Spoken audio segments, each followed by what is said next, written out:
Dear friends, कैसे हैं आप सब। मुझे पूरी उम्मीद है कि आप लोग अच्छे नहीं बल्कि बहुत अच्छे होंगे। फ्रेंड्स, जब आदिपुरुष का ट्रेलर रिलीज हुआ था तो सबको लगा था कि ये फिल्म सुपर हिट जाएगी। क्यों? क्योंकि ये जो फिल्म है वो रामायण पर बेस्ड है। सब लोग रामायण से जुड़े हुए हैं। शायद ही कोई ऐसा होगा जो भगवान राम को नहीं मानता होगा, और सबके सब इसे भारी संख्या में देखने जाएंगे, जरूर जाएंगे, क्योंकि ये टॉपिक ही ऐसा है। दूसरी बात फ्रेंड्स ये थी कि इसमें प्रभास ने काम किया था, और प्रभास कोई ऐसे वैसे हीरो नहीं है, और वो कितनी अच्छी एक्टिंग करते हैं, वो कितने अच्छे हीरो हैं, इस बात को प्रमाण की कोई ज़रूरत नहीं है।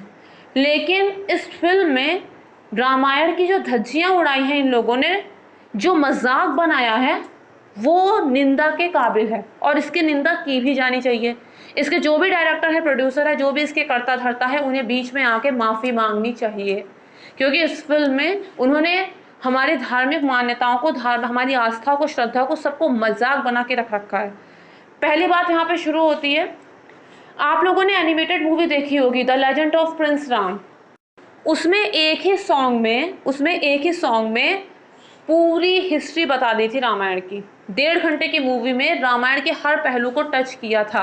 लेकिन यहाँ पे फिल्म स्टार्ट होती है सीता हरण से, आगे पीछे का कुछ नहीं बताते। ना राम जन्म इसमें दिखाते हैं, ना कैकई और दशरथ का संवाद दिखाते हैं, ना राम को वनवास मिलता दिखाते हैं। सीधे शुरुआत होती है सीता हरण से। दूसरी बात फ्रेंड्स, कभी भी सीता जी ने, तुलसीकृत रामायण के अनुसार, कभी भी सीता जी ने राम जी को उनके पहले नाम से नहीं बुलाया था।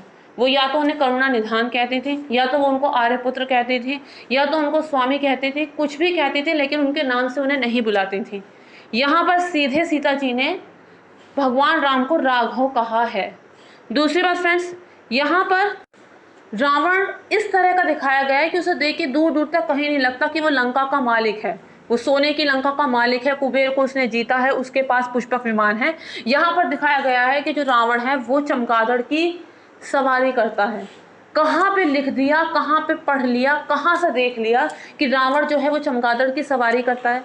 अगर हम तुलसी के रामायण पढ़ने बैठेंगे तो उसमें लिखी हुई चीज़ों को, जो हम अपनी आंखों से देख भी नहीं रहे हैं, अपने आप एक छवि बनती चली जाएगी, अपने आप ही हम उस चीज़ से अटैच होते चले जाएंगे। लेकिन यहाँ पर इस मूवी को देखकर कहीं पर भी इस तरह की अटैचमेंट नहीं दिखाई देती है। दूसरी बात फ्रेंड्स, रावण को यहाँ पे दिखाया गया है कि वो एनाकोंडास के बीच में वो थेरेपी ले रहा है, स्पा थेरेपी ले रहा है। कहाँ पर इन्होंने पढ़ लिया है कि जो रावण एनाकोंडा के बीच में इस तरह से स्पा थेरेपी लेता है, उस समय क्या ऐसा कुछ होता था? रावण का हेयर स्टाइल हर सीन में चेंज हो रहा है। उसकी जो वेशभूषा है वो कहीं पर उसे मुकुट तक नहीं उसे पहना हुआ दिखाया गया। दूसरी फ्रेंड्स, इसके जो डायलॉग्स हैं वो इतने ज़्यादा बेकार हैं। यहाँ पर एक जगह है जहाँ पे ये ऐसा कहा गया है, जब हनुमान जी की पूंछ में आग लगाई जा रही थी, तब हनुमान जी ने मेघनाथ से कहा, कपड़ा तेरे बाप का, तेल तेरे बाप का, और जलेगी तेरे बाप की। कब हनुमान जी ने ऐसा कहा था? रामायण एक आदर्श है कि हमें भी भगवान राम के नक्शे कदम पे चलना चाहिए। शायद इसीलिए तुलसीदास जी ने संस्कृत में लिखी वाल्मीकि रामायण को हिंदी में लिखा, ताकि जन जन तक उसे पहुंचा सकें। अब जो बच्चे होंगे, अगर वो ये वाली मूवी देखेंगे तो वो क्या सोचेंगे कि भगवान राम जो थे वो इस तरह के थे, हनुमान जी इस तरह के डायलॉग्स बोलते हैं। ऑफ कोर्स वो कॉपी करेंगे, वो बिल्कुल कॉपी करेंगे। दूसरी बात फ्रेंड्स ये है, यहाँ पर एक डायलॉग और हुआ है, वो ये, हनुमान जी जब अशोका वाटिका में थे तो वहाँ पर पहरेदारों द्वारा उनको पकड़ लिया गया। उन पहरेदारों ने हनुमान जी से कहा कि ये बगीचा क्या तेरा बुआ का है जो यहाँ तू टहलने आया है? तो कहाँ पर ऐसा लिखा और देखा, सुन लिया। दूसरी बात फ्रेंड्स, सीता जी हमेशा गेरुए वस्त्र में दिखाई गई हैं। रामचरितमानस में भी इस बात का वर्णन है कि जब वो वनवास के लिए जाती हैं तो वल्कर वस्त्र धारण करती हैं, लेकिन यहाँ पर उन्हें सफ़ेद कपड़ों में दिखाया है। अशोका वाटिका, जो इसका नाम सुनते ही हमारी आंखों के सामने एक बगीचा आ जाता है जिसमें खूब फल फूल लगे हुए हैं, और एक 5 वटों का समूह है जिसके बीच में सीता जी बैठी हैं। लेकिन यहाँ पर अशोका वाटिका को एकदम काला दिखाया है। पता नहीं बजट कम पड़ गया या क्या हुआ, आई डोंट नो। और दूसरी बात, पेड़ पौधे भी नकली दिखाए हैं। हनुमान जी ने अशोका वाटिका में उत्पात मचाया था, ये चीज़ भी यहाँ पर नहीं दिखाई गई है। हनुमान जी जब रावण के पास संदेश लेकर पहुंचे थे तो उन्होंने अपनी पूंछ से एक बड़ा सा सिंहासन, रावण से भी ऊंचा सिंहासन बनाया था, उसमें बैठे थे। वो चीज़ भी इसमें मिस है।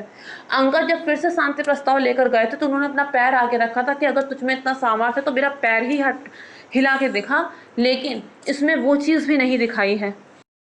भगवान राम और भरत के बीच जो संवाद होता है जिसमें उनकी चरण पादुका लेकर जाते हैं, वो चीज़ भी इसमें नहीं दिखाई गई है। फ्रेंड्स, ये मूवी जो है इसमें पता नहीं उन्होंने क्या सोच के बनाई है, ना तो ये पूरी तरह से मनोरंजन ही कर सकी और ना ही ये लोगों को रामायण से जोड़ती है। पहली बात तो ये है, रामायण एक ऐसा विषय नहीं है जो लोगों के मनोरंजन के लिए बनाया जाए और फिर उसमें कुछ भी डाल दिया जाए।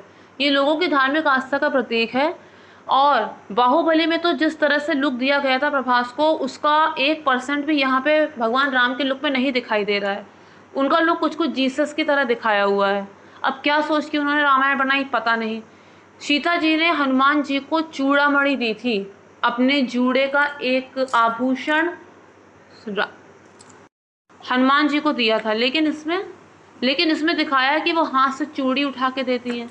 बेसिक नॉलेज तो रामायण की रखनी ही चाहिए थी जिसने भी ये रामायण बनाई है।